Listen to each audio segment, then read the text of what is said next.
ilahing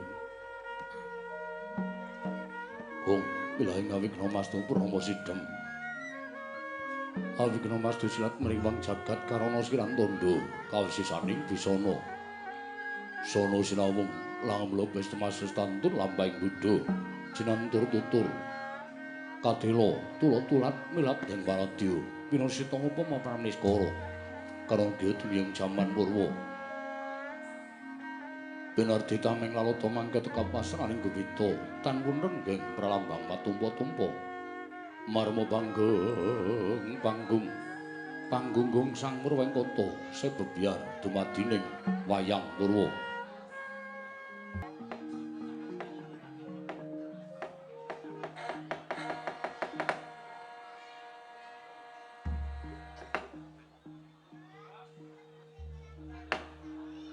Ya jagat Dewa Bathara, ya jagat Pangestunggara. Patih Bayu Kenara. Sawise satata nggonmu ngadhep ning ngarsaning ingsun, ana ing negara ing Loji Tengara kene padha raharja sak praptamu Patih. Diweji sembahan kula. Tansah pinanganing kawidadan niring sambi kula sawanipun ing abdipun Bayu Kenara. Namung parenga kula ngaturaken sembah sumangga ing pangabekti kula unjuk sandhap padha paduka Gusti kula Sanata Sinuhun Prabu Bel Kedhuwelbeh sesembahan kula diweji ya tak tampa. Ora liwat pangestuku tampanana ya te kula pun dinggo jimat paripin dayanana ing kasantosan. Paring pangestu paduka amawakuna kabagyaning gesang kula sinuwun sembahan kula. Lan tatanan para wadyabala aja nganti ning padha saur manuk jeneng ingsun adya mbabarake wigatining pasewakan ana negara Loji Tengara kene apa to sababe dene aku nganakake pepanggihan mongko iki beda kelawan adat ingkang wis pendak-pendak aku nganakake pepanggihan ana ing Datulaya kuwi nek ora kleru dinane mesti Selasa Kliwon inggih nanging sabab apa dina iki aku nganti kelawan kowe kabeh supaya tinimbalan ana ing Datulaya kepareng paduka Gusti kula Sanata mengko aku bakal sak jarwa karo sira Patih Bayu Kenara ning aku tak mbagekke karo kabeh para nayaka ingkang padha lenggah ya te ngestaken dawuh paduka Gusti kula ingkang sinuwun Run lasirun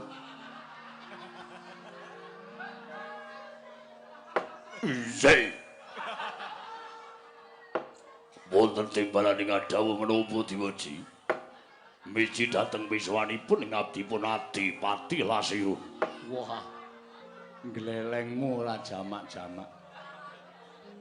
Ya mung tak jaluk arepaku wis tak unggahke derajatmu minangka dadi adipati. Mriki.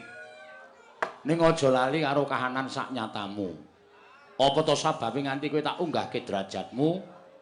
Merga aku mbiji karo wong ki ora kok perkara nggon bondo donya derajat pangkat ora. Ning aku mbiji karo kowe nggonmu setya bekti kalawan panjenengan ingsun wiwit nalika aku bebodro negara Loji Tengara kowe nderekke karo aku melu uyung-uyung anyeng kuyung marang lenggahing Nalindra Prabu Bel Kedhuwelbeh.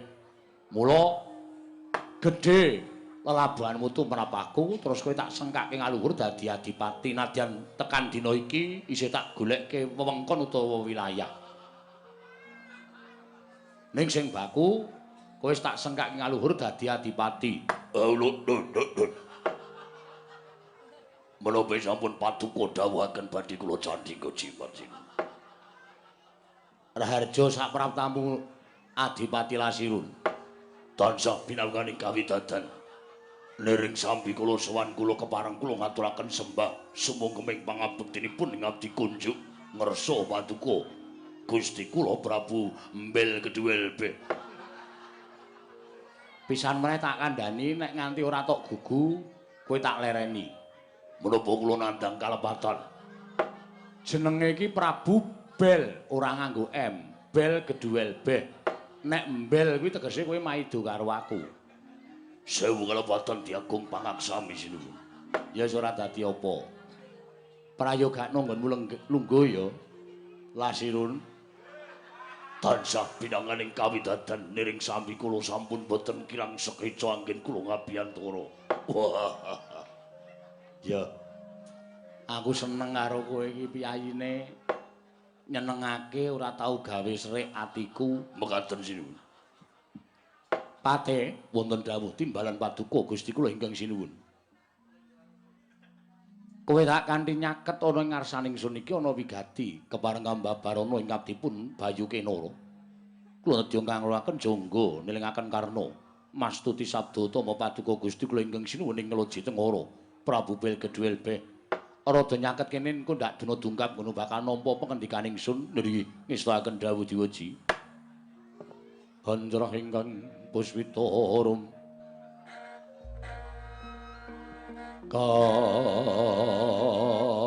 kasilring samirana mrih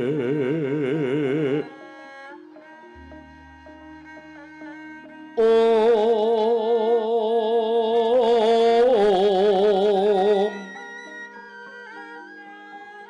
Sekar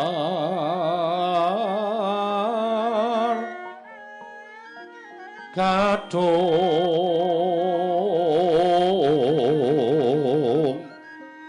Ko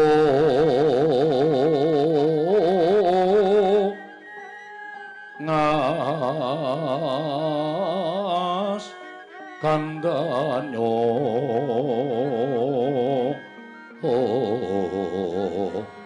Maweraras Retnaning driya Om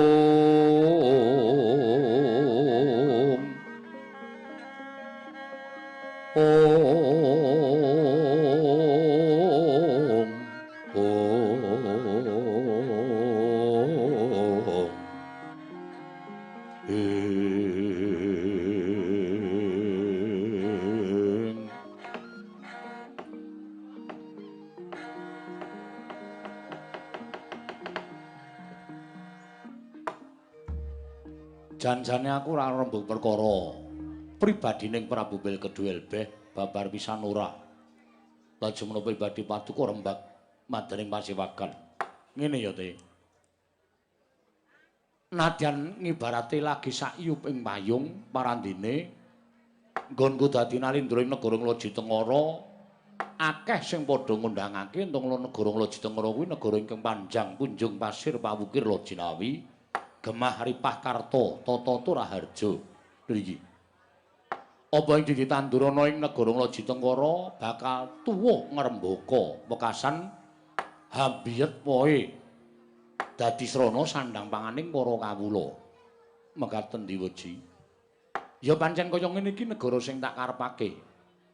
Apa to sababe negaraku iki dadi negara sugih nadyan negara iki negara cilik. Ning kabeh para kawula ora kekurangan sandhang pangan, kabeh para kawula ora kekurangan bab apa wae. Merga wis tak wenehi ya kuwi tata kaprajan utawa pernatan negara Loji Tengara. Sapa wae ingkang lenggah ana ing Loji Tengara, sapa wae sing mapan ana ing negara Loji Tengara ndak jaluk supaya tansah seneng bombong marang wulu wektu negara ing Loji Tengara. Ngerti ora kowe artine? Kepareng paduka ngene. Nglek negara Loji Tengara kuwi apik-apike tanahe ditanduri pari. Utawa Loji Tengara kuwi apik-apike lemahe ditanduri bangsa tetanduran kaya ta tela lan sak piturute. Mula kawula sak negara Loji Tengara kene iki aja nganti nyirik marang dedaharan. Utawa panganan sing metu saka wulu-wulutu Loji Tengara. Inggih, mekaten. Merga nek nganti para kawula iki padha ora seneng karo wulutu sing metu ana ing tanah Loji Tengara, terus mangane wae dadak tuku saka kono-kono, tegese dhuwit mau ora kok bali marang negara Loji Tengara.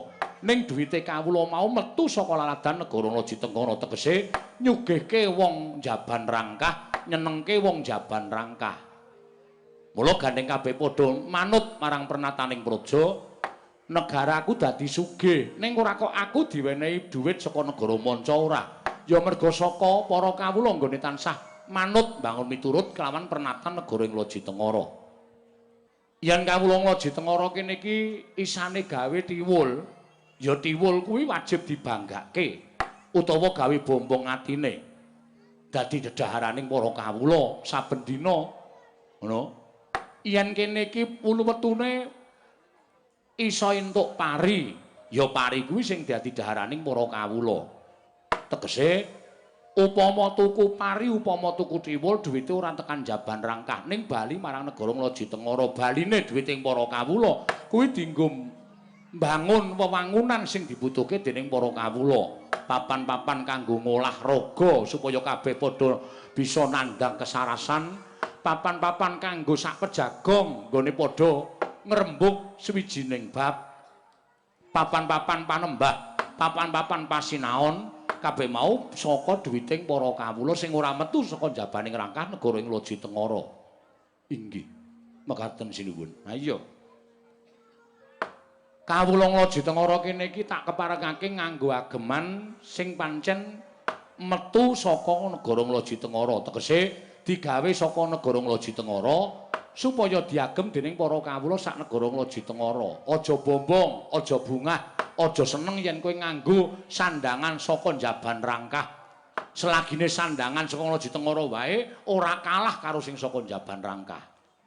Inggih.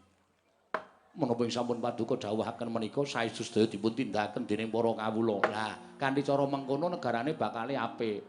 Negarane bakal sugih, negarane bakal tentrem. Merga padha ngrumangsani minangka jejer putra bumi, minangka jejer wong sing dilairake ana ing negara Nglaji Tengara. Kene iki bumi wutah getihe para kawula sak negara Nglaji Tengara. Mula kudu bombong, kudu marem. Minangka dadi piyayi Nglaji Tengara, kudu seneng lan kudu bombong dahar sarta ngagem busana sing wulu-wetu saka negara Nglaji Tengara. Inggih. Diuji menapa ing sampun paduka dawuhaken badhe kula candhi nggo jimat. Lasirun, wonten dawuh. Mendonong mripatmu iki dong ora? Pangestunipun boten. Apa sing tak andhake karo patih mau ora mung kewajibaning patih. Ning kowe ya kudu duwe kewajiban menehi ngerti marang para kawula sing guru ngerti marang pernatane Nglaji Tengara. Kabeh entuk padha papan ning Nglaji Tengara. Aku ora mbatesi. Aku ora menehi pranatan sapa wae sing mapan ning Nglaji Tengara sing kepengin mapan ning kene kudu kapercayane iki, bahasane kudu iki ora. Ning kene iki tak wenehi kamardikan sapa wae sing kapercayane nadyan beda karo panjenengan ingsun. Nadyan kapercayane beda karo kabeh kawula sak Nglaji Tengara tak keparangke mapan ning papan kene. Merga negaraku iki kapercayan sing diwengku dening hukum kuwi ana 5. Iya. Dadi aja tok bedak-bedake. Nek ana wong sing arep mlebu negara Nglaji Tengara rasa ndadak tok takon iki kepercayaane apa. Engko nek ora padha karo kowe tok kon lunga, kuwi jenenge kowe ora apik, kowe ora becik. Engko ndak tak copot kelungguhmu dadi bupati. Oh iki wis tak kedhawuh. Mula kang sangka kuwi dina iki aku mung kepengin banget ora duwe niat apa-apa. Aku dadi ratu ki sirku mung kepengin mulyake para kawula, nentremke para kawula, gawe seneng para kawula, gawe mareming para kawula. Lho iki, lajeng kepareng paduka tak jaluk kawulaku tetep tentrem ya, Te. Kawulaku tetep rukun. Tunggal cipta rasa karsa lan karyane, manunggal tetunggalan, nyawiji padha nyengkuyung adeking Prabu Belgedwelbeh. Nek aku ana klerune, aku ana minggoke dalan, kawula tak keparengake ngelikke karo aku. Inggih. Mekaten Diwaji. Mula kang sangka kuwi dina samengko janjane aku nglumpukke kowe karo Adipati Lasirun ki jane mung arep tak kandhani perkara iki. Ben kowe ngerti, ben kowe iso nglakokke peperintahan minangka dadi tangan kiwa tengening Nalendra Prabu Belgedwelbeh. Aku percaya nadyan aku kuwi dadi ratu, ning aku ora iso mlaku dhewe. Kudu ana piyai-piyai sing mapan ana ing kiwa tengenku ting tansah bantu karo aku supaya iso mujudake negara ing adil, makmur, warata, tias bagya mulya. Monggo tak tonton kowe kuwi pantes minangka dadi bebauning Prabu Belgedwelbeh kiwa tengenku. Merga kowe iki wong jujur. Kowe wong sregep, kowe wong petel. Ih, sinuwun. Ora nate minggo dalan apa kang dadi pengedikaning ratu tok estokke. Lho iki. Mekaten diuji. menawi sampun paduka dawuhaken badhe kula candhingga jimat. Ya. Natepana marang sumpah prasetaning kewajibanmu minangka dadi pati aja nganti minggot dalan. Lho iki ngestakaken dawuh. Semono uga Dipati Lasirun kowe ya tetep kudu tetep karo sumpah nalika kowe disumpah minangka dadi adipati.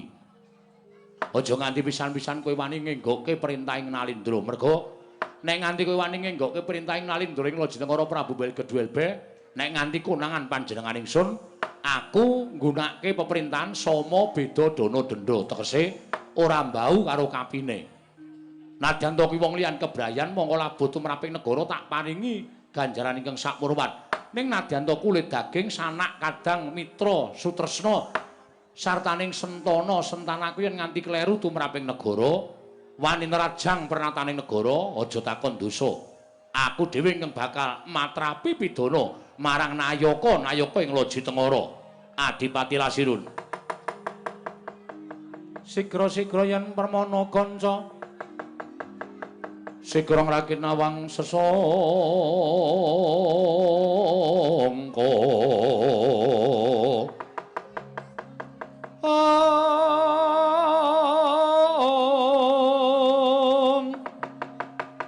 Nalendra mbak marwa sing sang Katri gumulung mangrembak ing wadya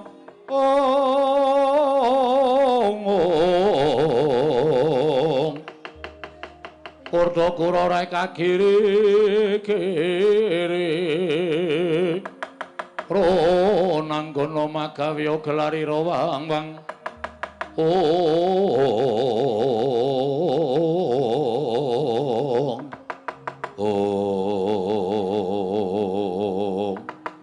Didemadyaning Pasewakan negaring Loji Tengara.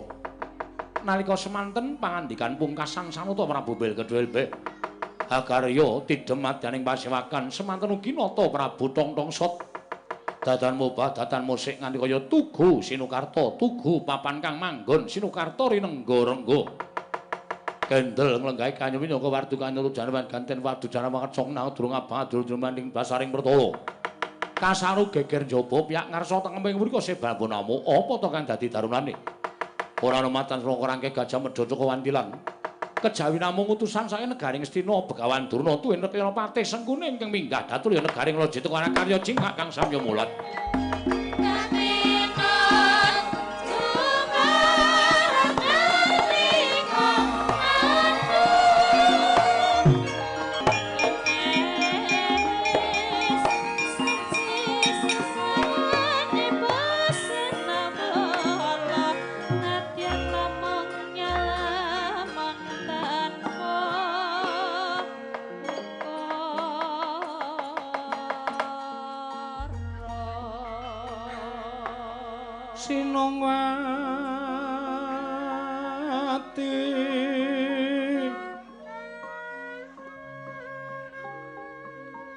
Sinongwati jagat kinari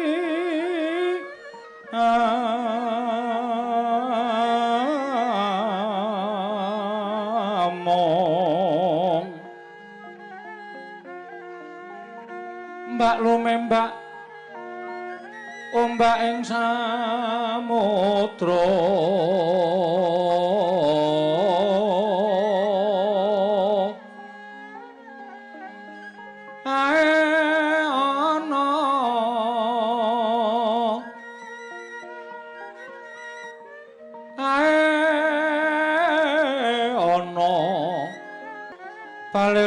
tambra kanggeng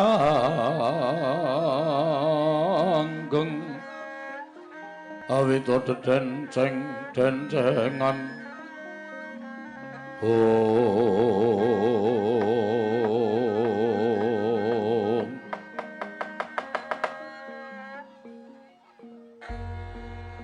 Wela jagat Dewa Bathara jagat Pangestu-ngara. Lah kok dadi ora kanyana-nyana. Pate wonten dawuh sinuwun. Ana piyayi luhur sing teka ning negara ing Loji Tengara. Monggo bareng aku nyawang iki kok kaya padha sing ning gambar-gambar sok diumbulke cah cilik-cilik kae. Mlayu boten nglintu inggih mekaten sinuwun. Mbok menawa iki keng asmane Begawan Durna. Pendhita kondang kalukengrat, kondang monyor-monyor mugi kadangu. Mbok menawi leres pangandika paduka Gusti kula ingkang sinuwun. Nuwun sewu Penemban. Sampun kinten kula tumambuh menapa inggih kepara saestu bilih Penemban menika ingkang peparab Begawan Durna. Gondhok bleguduk swalu kembol. Sumorante, hawela. Apa sing mbok ngendikake pancen bener sinuwun? Aku Pendhita Sokalima, Begawan Durna, ya Kumbayana. Pendhita ingkang kondang kalukengrat. Jagat iki persaset kebrebeken marang kumandange asmaning Begawan Durna. Pendhita ingkang kondang monyor-monyor ki ya aku. Oh, bener kok. Bekti kula kunjuk Penemban. Oh iya tak tampa. Pangestuku tampan ana ya sinuwun. Apa kepara nyata kowe ingkang asma utawa jejuluk Sanata Prabu sinten Dewate? Belgeduel. Belgeduel beh. Ya Prabu Tongtong Sot. Nyuwun pangapunten leres. Kula namung Nalendra alit, negari kula namung sak yuping payung kok Penemban. Ora apa-apa, gandeng wis dadi ratu ya wis wajib disebut sinuwun Prabu Belgeduel beh. Ngono ta kuwi? Inggih, kasinggihan mekaten. Ingkang wingking menika kok kula inggih nate sumerep gambaripun menapa leres menika ingkang nami Patih Susuki. Sengguni sinuwun. Nding Sengguni nuwun pangapunten Rekayana Patih. Iya, sinuwun mancen bener. Aku Patih Ngastina. Ya kuwi Rekayana Patih Sengguni. Lah katuran karaharjan rawuhipun Rekayana Patih. Iya slamet tekaku sinuwun. Dipun sekecaken lenggahipun wis ora kurang kepenak nggonku prapta ing negara ing Ngloji Tengara. Wonten menapa Penemban? Penemban Durna kok rawuh wonten ing negari kula. Negari menika negari ingkang alit. Negari menika namung negari sak yuping payung. Menawi katanding kaliyan negari Ngastina menika mboten sakpra sekawanipun malah sakpra wolunipun mboten wonten. Lah kok malah Pendhita Durna nyuwun sewu Penemban Durna rawuh wonten ing negari Ngloji Tengara menika menapa wonten wigatos menapa dipun utus Nalendra Ngastina. Iki ngene ya sinuwun. Prataku ana ing negara Ngloji Tengara kuwi niliki marang negaramu, nitik marang prajamu. Aku kuwi gumun ning atase negara Ngloji Tengara kuwi negara ingkang cilik. Persasat kaya kang tok ngendikake, amung sak prawolu ning negara Ngastina. Nek lak kok jebul akeh sing padha ngandhake yen negara Ngloji Tengara kuwi papan ingkang gemah ripah loh jinawi, papan ingkang subur, papan ingkang menjila.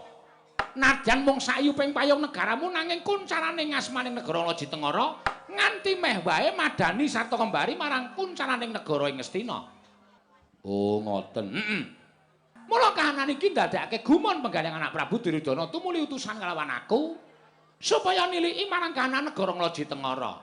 Lah kok jebul bareng aku tekan negaramu, ya iki durung pantes dadi negara.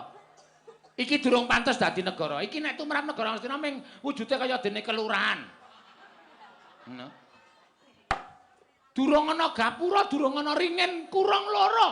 Durung ana kandang sardula sartane urung ana wantilaning gajah. Tegese durung ana betenge barang iki pancen iki durung mujudake negara. Nanging sabab apa sampeyan Prabu Belgeduel beh lah kok wis madeg Nalendra ning negara Ngloji Tengara. Mongko janjane iki durung pas dadi wujuding negara. Nuwun sewu Penemban. Napa tiyang dados Nalendra menika kudu ana ringen kurung, kudu ana kandang macan, kudu ana wanti lan gajah, kudu ana alun-alun. Nek tumrap kula niku mengke pancen perencanaan jangka panjang. Sesuk pancen kula niat bakal nandur lingin kulung. Saurarane nek ratu ku ya duwe macan, ingon-ingon duwe gajah. Mesti ya kula bakal ngingu. Tur pancen beteng niki durung didadekke, lagi diukur dening para nayaka-nayaka negara Ngloji Tengara. Niate nggih pancen dibangun. Nek perkara dhuwit niku wis ana. Ya mingkari bangun. Lah kok dadi durung dibangun sampeyan wis rawuh enten mriki mula kula ora apa-apa nek dunekke negara kula niku durung trep minangka dadi wujuding praja. Ning gandeng akeh para kawula sing sami sumuyut kepengin urip teng negara Ngloji Tengara. Mula dening para kawula kula dipun sengkaken kaluhur dados Nalendra wonten negari Ngloji Tengara jejuluk Prabu Belgeduelbeh. Nek maune kula moh ning gandeng niku suara rakyat. Mongko swaraning kawula niku sing paling ampuh dhewe niku swaraning kawula. Nek pun nuding kula dadi ratu kula ora iso selak. Mula kula terus lungguh dampar negaring Loji Tengara. Ah, kuwi sing keluputanmu nang kono kuwi sinuwun. Durung ngerti, durung trep lan durung pantes minangka dados dadi Nalendra. Lah kok wis lenggah dampar keprabaning Loji Tengara. Ah, tumrap aku kuwi nyalahi pernataning praja. Nadyan negaramu sugih, negaramu kuwi negara ingkang subur makmur, kawulamu ora kekurangan sandang pangan. Nanging yen to syarat srana minangka dadi Nalendra durung pantes, kuwi tegese durung pas yen to madheg Nalendra ning Loji Tengara. Mula wektu dina iki anak Prabu Duryudana utusan kelawan panjenengan ingsun. Anak Prabu Duryudana utusan kelawan panjenengan Begawan Durna supaya sowan ning negara Loji Tengara ingkang wigati supaya dawuh kelawan kowe lengser keprabaning Loji Tengara. Lan laladan negara Loji Tengara iki bakal didadekke siji kelawan negara Ngastina. Nuwun sewu. Prabu Belgeduelbeh niku ora kebawah keperintah negara Ngastina. Kula niku madheg dhewe, kula niku merdika. Dadi ora kebawah keperintah negara Ngastina. Lah kok sinuwun Prabu Duryudana dawuh utusan kalih sampeyan supaya kula lengser ke Prabon terus negara Loji Tengara menika didadekke siji karo negara Ngastina niku karepe pripun? Nuwun sewu lho, Mrembahan. Mboten kula ajeng nyentulani rembuge Sinum Prabu Duryudana, mboten kula ajeng wantun kalih Sinum Prabu Duryudana mboten. Ning nuwun sewu, nek carane wong Srawung, kula ora tau njiwit Kyai Ngastina. Kula ora tau nabok wong-wong Ngastina. Mula ya Kyai Ngastina aja nabok kalih kula, aja njiwit kalih kula. Mrika merdika kula ya merdika, pun ngoten mawon. Urip sesandingan mat sinamatan daya dinayan. Nek Ngastina kurang apa, mangke kula saguh nyaosi napa sing dibutuhke Nalendra Ngastina. Niku tumrap kula. Ning nek kula kurang, ya saora-orane dibantu. Niku jenenge urip mat sinamatan bantu binantu supaya tentrem antaraning negara Ngastina lan Loji Tengara urip bebarengan, urip minangka dadi tetangga sing apik, aja nganti diya dineya, aja nganti terus Ratu Ngastina rumangsa gedhe kok malah ngendhak karo Nalendra sing cilik kaya kula. Nek kudune malah dadi pengayoman. Nek malah kudune iso dadi ngayomi kalih kula. Ngoten. Nek sampeyan tekan mriki dawuh kalih kula kon lengser ke Prabon, nuwun sewu. Nek kula kon lengser. Wong kula ya dadi ratu ora dadi karep kula. Wis tak aturke niku swaraning para kawula. Kabeh do nuding kalih kula supaya dadi Nalendra. Upama kula mangdawi Belgeduelbeh kowe mudhuna dampar. Kula mudhun yakin sumpah. Wong dadi ratu niku ora gampang. Kula kudu ngayomi wong sak kawula sak Loji Tengara, nuruti karepe wong sak Loji Tengara. Ngoten. Ning nuwun sewu, nek kula mudhun apa kira-kira patih kula, adipati kula, rakyat kula do trima. Tantrimane kawula kula nek nganti sampeyan mengke kawula kula ora trima karo sampeyan pripun? Niki dadi masalah lho niki. Ora mung digawe kepenak. Nek perkara kula mudhun tak mudhun ora apa-apa. Ning kira-kira patih sak pengandhap kula nganti tekan masyarakat kula trima ora nek Prabu Belgeduelbeh mudhun saka dampar Loji Tengara. Nek ora trima sampeyan kudu tanggung perkarane, kudu tanggung jawab perkara iki. Ning nek trima mboten napa-napa, kula dadi kaya wingi, kula dadi wong cilik kaya mbiyen nalika kula ajeng dadi ratu ora masalah. Pripun Dik Pate? Lah niku nggih bener kok. Nek sinuwun Prabu Belgeduelbeh dipun dawuhi lengser ya lengser. Niku wis bener wangsulan wis ora iso diunggahi melih.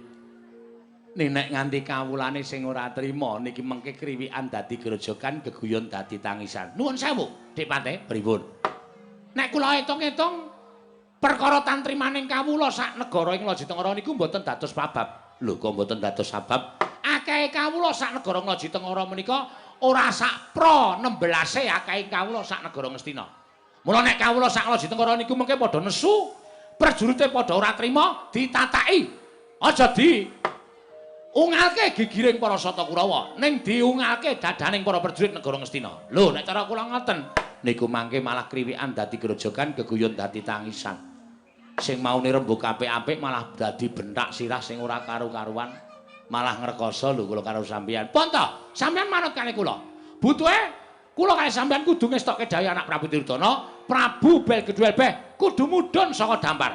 Perkara sapa sing boten trima? Oh, diajangi jembar. Diajangi jembar Dipati. Rupak wani, jembar wani, padangane wani, petengane apa meneh?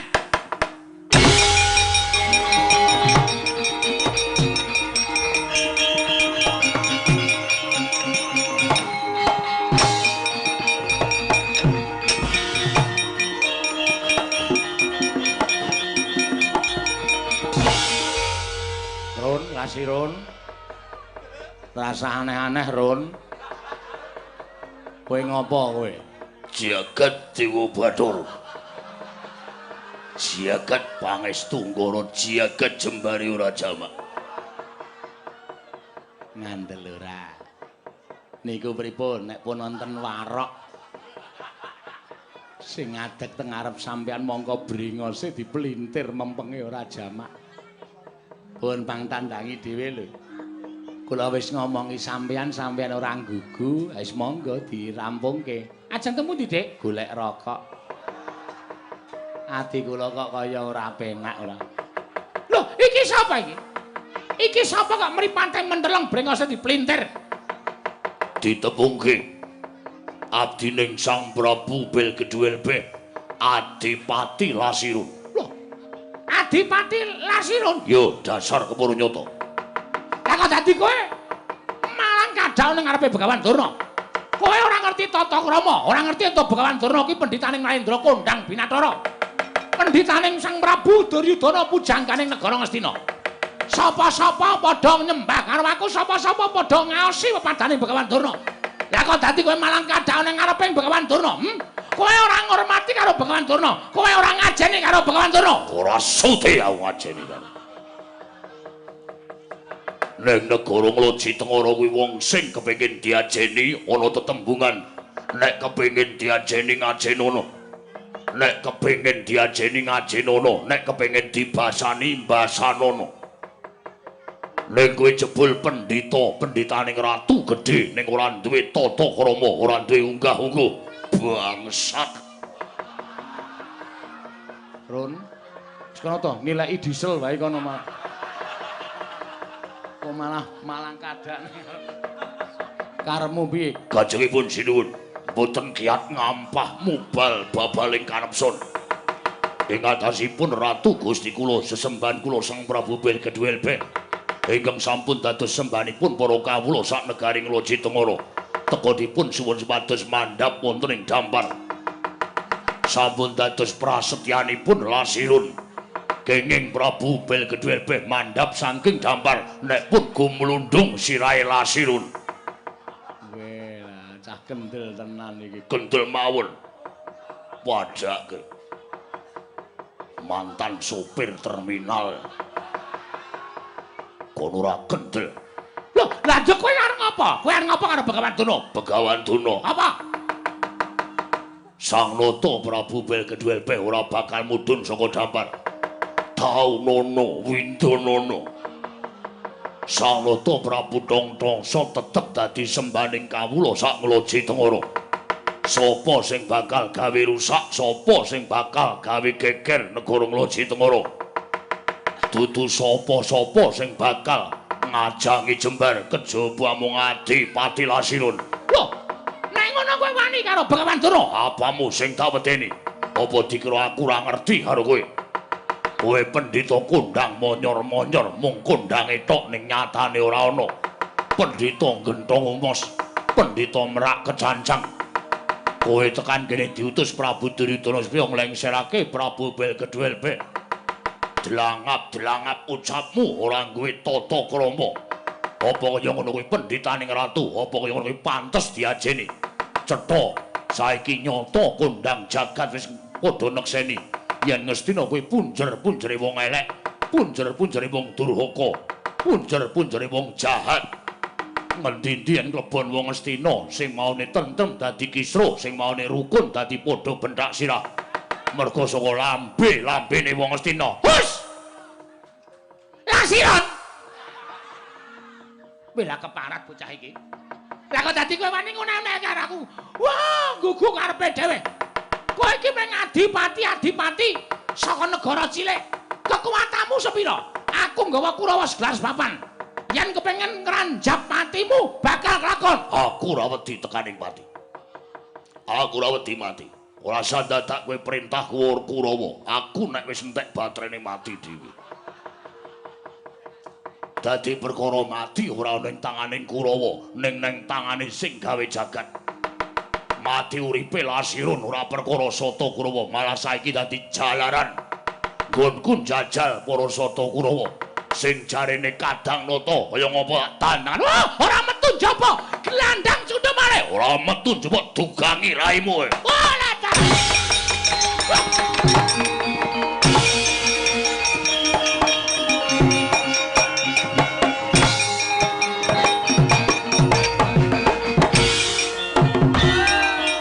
Wis ngono dhewe.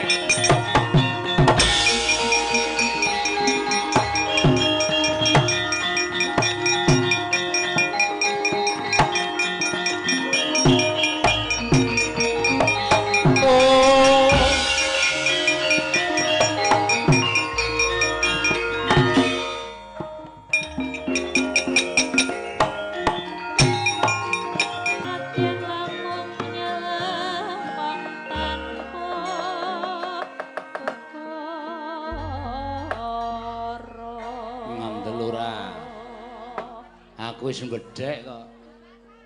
Nek ana sing ngrasani karo Prabu Bel Keduel beh, merga kawulaku do tresna karo aku. Ngerti ana regudug. Nayaka sing maune sowane adoh terus do nyedak ming mesti kepengin ana lelakon apa lan ana bab sing kepiye. Wonten dawuh. Ki lho, andamu do sowan kabeh. Mesti kemawon sampun sami mboten negakaken menawi wonten ing tiyang kang badhe anyamah dhateng paduka Gusti kula ingkang sinuwun. Ha iya. Adipati Blendis. Kula wonten dawuh sinuwun wonten menapa? Lah kok dados regejegan wonten ing madyaning pasewakan. Paida wonten dawuh sinuwun. Solikin kula wonten dawuh sinuwun. Wonten menapa sinuwun lha kok dados pasewakan geger mboten kanten-kantenan. Ora ana apa-apa wis ora sada geger. Wis. Iki ora ana apa-apa iso tak rampungke dhewe. Raos sing manah kula mboten mentala. Menawi wonten tiyang kang badhe nyamah dhateng asma paduka, inggih Dewaji. Raos sing manah kula mboten mentala menawi wonten tiyang kang badhe nyamah dhateng paduka. Sinten tiyangipun sinuwun? Kula ingkang badhe nataki dhateng tiyang menika. Ya, aku ngerti. Kuwi rasa tresnamu karo aku. Matur nuwun. Ning tak jaluk netepana kewajibanmu dhewe-dhewe. Rasa melu-melu iki tak rampungke dhewe merga arepa malang-malanga kaya ndo mentang-mentang kaya gendhewa, kowe ora bakal kuat nandingi wong-wong Astina. Iki nek tak anggap perkara sepele, ning ora sepele nek tak anggap perkara abot janjane iso dirampungke nganggo rembug sing apik-apik. Ning merga watake wong Astina mesti ndadekake pancakara mesti gawe geger mula ya wis sing jeneng ana tetembungan nek cara Betawi lu jual gue beli ngono kae. Mekaten sinuwun lajeng anggenipun tumbas wonten pundi? Blendis. Ketoke bagus ning ngompong. Inggih. Boten dados menapa nanging kula setya dhateng panjenengan. Kula inggih setya dhateng panjenengan. Kula inggih setya dhateng panjenengan. Saiki ngene. Sing wigati tatanan para wadyabala, luwih-luwih kawula negara Nglaji Tengara. Saka pangerengsun iki bakal dadi perang gedhe. Mula aku ora kepengin kawula sing ora ngerti kenthang kimpuling lelakon pojok plereting kahanan kesempyok ing ngaradan. Kawula aja nganti sengsaya, kawula aja nganti sangsara. Inggih. Ditata aja ning cedhak-cedhak ning keperangan. Lah kala wau Lasirun.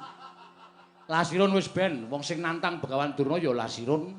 Bejo cilaka bungah susah ala becik men dilakoni karo Lasirun. Inggih. Nanging Lasirun menika teman kula sinuwun. Menika rencang kula nyambut damel. Wis ben rasa digagas ben. Cah sirahe kaya tulu ngono kok. Nek ana apa-apa bantunen, nek kira-kira Lasirun kuat, wong kaya awake ya gedine ra jamak-jamak. Nek Lasirun kuat ben mengki wae. Tegese nang kene iki ana pernatan sapa sing wani mbibiti kudu wani ngrampungi. Oh inggih ngestaken dawuh. Pate wonten dawuh sinuwun. Budal kang padha seba ingsun kundur kedaton tatanan para wadyabala awat-awat ana Lasirun ya te nggih ngestaken dawuh. Aja nganti aku ora kepengin dheweke dadi korban. Lho nggih. Nek kira-kira ketemper yudane belanana. Nggih ngestaken dawuh. Nek liyane aku ora percaya ning nek nganti kowe kalah karo Kurawa, alah dene dadi pati Prabu Belkedhuwerbe. Lho nggih. Sampun ngantos kawon. Upami kula kawon kedah sampun boten saged glawat tegesipun kawon kula kaliyan Palsata Kurawa menawi kula sampun ngatang-atang dados bathang sinuwun. Bagus, ngono kuwi sing tak karepake. Tegese setya bekti karo aku. Aja pati-pati kalah. Ngaku kalah nek wis kowe tekaning pati. Kuwi jenenge watake satriya. Nggih. Mbela nusa bangsa, mbela negara, mbela marang panjenengan ingsun nek perlu ditatahi nyawa. Nggih. Badhe kula istakaken diwaji. Bagus. Wis budhana kampandha seba aku tak kondur ngedaton. Nggih ngestakaken dawuh. Blendis paida solikin metu njaba ora sada ting pententeng ya. Inggih ngestakaken. Nggih ngestakaken. Nggih ngestakaken dawuh sithik. Ora kuwi suaramu ki mbok tok dandani to, Kin. Swara kok ming trebel tok. Ora ana base babar blas. Rada tembel-tembel. Sampun dados ciriwan. Sampun dados lakehan kula sinuwun. Ya, ngono jenenge swara serak-serak basah. Nggih. Nggih sinuwun. Ya syukur. Wis kono budal kang padha seba, jeneng ingsun kundur ngedaton. Purna gatining pananggilan. Sanata sakundur kedaton jeluk saking dampar kentono kinampit gambaran gading kadheraken sanggening Palomban Cedi manggung ketanggung Joko Paloro. Ing sami ngampil upacaraning keprabon. Kawis tinggal saka Mandrawa. Tindaknya Sinaranata katinon saking Mandrawa. Kaya tansah jejengkaran tindaknya Sri Naranata wau.